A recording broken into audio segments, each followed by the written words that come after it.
coração. Senhor, não existem palavras para nós comunicarmos aquilo que está na sua mente, o teu desejo. Senhor, somos incapazes disto, mas com a ajuda do teu Espírito, Senhor Jesus, nos leve a entender, a falar daquilo que tu tens para a tua igreja, Senhor, para que a nossa vida seja edificada, seja fortalecida em ti, é o que eu te peço no teu nome. Amém e amém. O texto bíblico nós vamos ler mais adiante, mas eu queria começar falando a respeito de uma pergunta que normalmente nós fazemos para nós mesmos e às vezes fazemos para outras pessoas. Por exemplo, eu vivia no mundo, me encontrei com Cristo, estou dentro de uma igreja e agora o que fazer? Eu sei que muitas pessoas, elas não se preocupam com isto, entram para a igreja, se encontram com Cristo, são pessoas salvas e querem viver a sua vida tranquila, no seu conforto, orando, lendo a Bíblia, vindo aos cultos. Mas existe um chamamento pessoal e muitas das vezes as pessoas perguntam: a que fui chamado? Para que eu fui salvo? Qual ministério ou serviço que eu tenho que realizar? O que eu vou fazer dentro da igreja?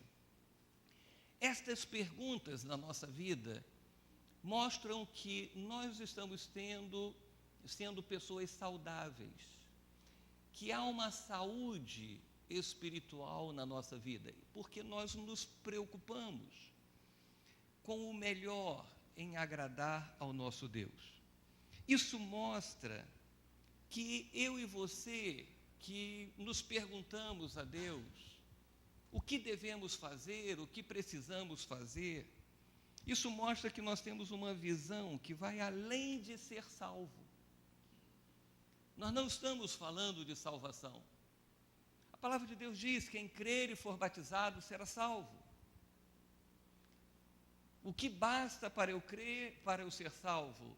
É crer em Cristo Jesus como Salvador, ser batizado, estar na comunhão da igreja.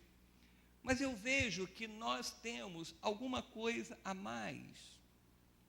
Nós devemos pensar, além de pertencer a uma instituição religiosa, eu preciso ter uma visão que vai além de realizar coisas de crente. Você sabe que existem coisas de crente, existem costumes que os crentes tomaram para si e fazem com que as pessoas do mundo as conheçam muito mais pelos costumes do que pelo seu interior, do que pela sua própria fé, do que pela sua própria confissão de fé. Isso se refere a um desejo ardente de entendermos que nossa ideia, que os nossos propósitos estão abaixo dos propósitos de Deus, se refere a uma vida de obediência e fidelidade a Deus. Nós somos salvos para sermos fiéis e obedientes ao nosso Deus. Porque a pureza de coração, uma vida de santidade, ela não vem a mim, não vem a você, porque nós oramos 1 hora por dia, porque nós lemos a palavra de Deus, porque nós frequentamos uma igreja. Ela vem porque nós obedecemos aos princípios de Deus, porque nós somos fiéis àquilo que Deus estabeleceu para a nossa vida. Eu preciso ter dentro de mim uma visão, um entendimento que eu preciso manifestar o amor de Deus. A palavra de Deus nos ensina: nisto conhecerão que sois meus discípulos, se tiverdes amor. As pessoas nos verão como discípulos do Senhor através do amor que nós temos uns pelos outros, o amor pela criação de Deus. E este amor pela criação fala a respeito de amor ao próximo porque as pessoas que não têm Cristo, que estão lá fora, que são os nossos inimigos, que são pessoas indiferentes a nós, também são criação de Deus. Então, eu preciso manifestar o amor de Deus, eu preciso ter uma vida de piedade, eu preciso ser um homem piedoso. E Jesus se referiu a algumas pessoas como pessoas piedosas. Em suma, quando Deus me proporciona o grande milagre da salvação em Cristo Jesus, eu tenho que me preocupar em manifestar o seu caráter, eu tenho que me preocupar em exalar o bom perfume de Cristo, eu tenho que me preocupar em mostrar a este mundo, através da minha vida, as virtudes que Deus tem e que Deus estabelece dentro de mim. Todo o meu servir a Deus tem que ir além de realizar uma tarefa. Eu não vivo no reino de Deus por realizar tarefas. Temos aprendido isto às quintas-feiras. Nós vivemos por cumprir propósito, por nos abraçarmos ao propósito de Deus. O meu serviço tem que ir além das atividades mais simples e das mais complexas dentro da igreja. Talvez para você a atividade mais complexa seja pastorear, e talvez para você uma atividade mais simples seja estar numa porta, tomar conta de uma criança, ou fazer isso, ou fazer aquilo. Não, o meu servir tem que ir além de todas essas coisas.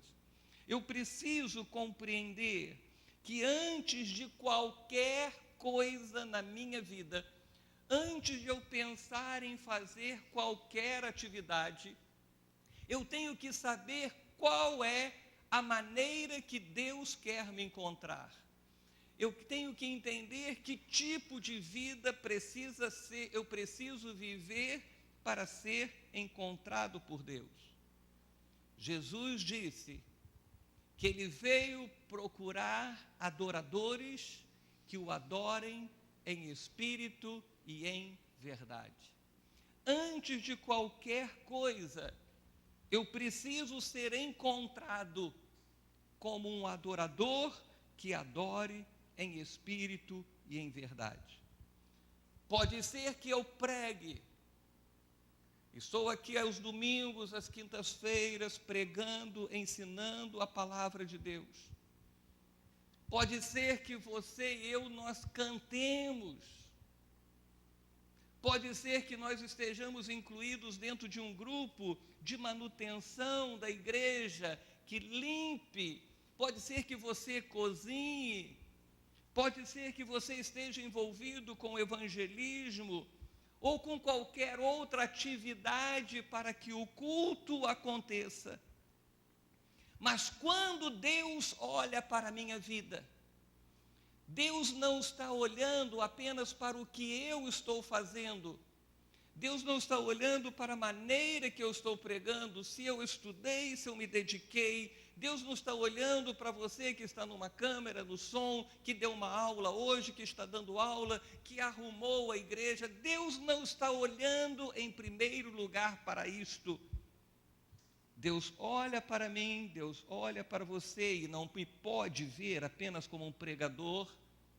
Deus olha para você e não pode te ver apenas como um cantor, como um músico, como um professor de escola bíblica, como um homem diácono, como um homem do apoio, uma mulher do apoio, alguém que preparou um lanche. Quando Deus olha para mim, quando Deus olha para você, Ele quer nos ver como adoradores. Amém? Quando Deus olha para mim, Ele olha e diz assim: você pode pregar de maneira bem ou ruim, mas o que me interessa é que eu quero olhar para você e ver você como um adorador. Você sobe no púlpito e canta e toca, mas eu quero encontrar em você um adorador. Você cozinha na igreja, você faz isso, faz aquilo, você limpa, você trabalha em serviços que aparentemente não tem nada a ver. mas eu quero encontrar você como um adorador. Não fazemos as coisas porque há necessidade de que se faça. Nós não fazemos porque tem que ser feito. Nós temos que tirar esta ideia da nossa cabeça, tem que ser feito. Nós não somos uma instituição, nós não somos uma empresa, nós não temos um negócio, tem que ser feito. As coisas precisam ser feitas. Há necessidade de muitas coisas serem realizadas. Mas eu, em primeiro lugar, eu tenho que fazer, porque eu adoro o meu Deus.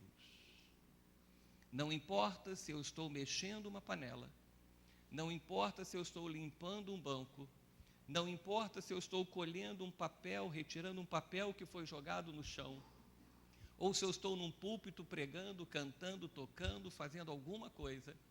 O mais importante é que eu estou fazendo, que você está fazendo, porque você é um adorador do Senhor. Porque você tem a ideia, você tem a compreensão de que Deus não está procurando pessoas que trabalhem no som, Deus não está procurando pessoas que preguem bem, Deus não está procurando pessoas que cantem bem, que toquem bem, que façam isso bem. Deus está procurando adoradores que adorem em espírito e em verdade. E eu coloquei aqui 3 maneiras básicas de nós adorarmos a Deus. Porque muitas das vezes as pessoas dizem assim, eu não sei cantar, eu não sou um adorador.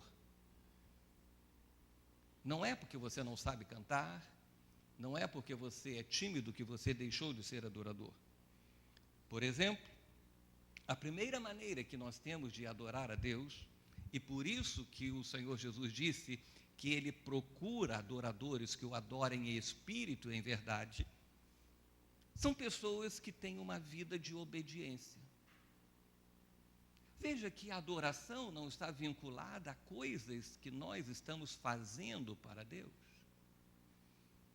É necessário que se faça, sim, mas não obrigatoriamente tem sido uma vida de adoração. Sabe por quê?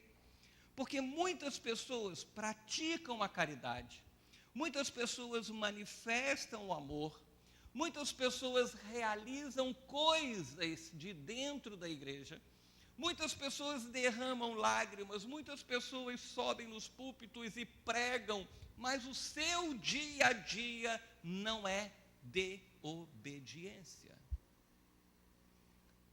Não é porque eu canto, toco, prego, porque eu evangelizo, porque eu fiz isso, eu fiz aquilo, eu estou trabalhando, que eu estou adorando a Deus.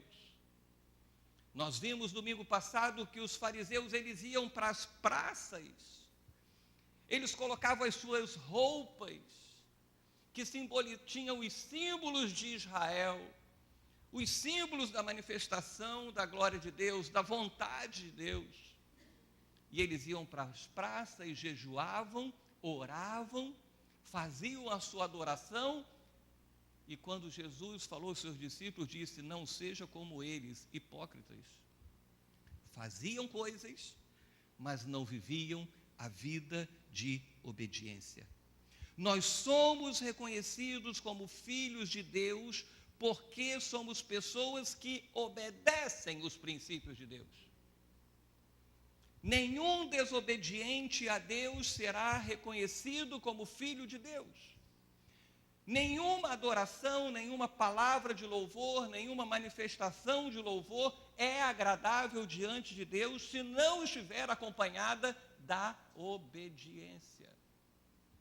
Hoje nós vivemos mais no mundo gospel do que no reino de Deus. Porque pessoas se dizem cantores, levitas e adoradores, mas as suas vidas não estão conforme os princípios de Deus. Pessoas se dizem pastores, bispos, apóstolos e líderes, mas a sua vida não estão de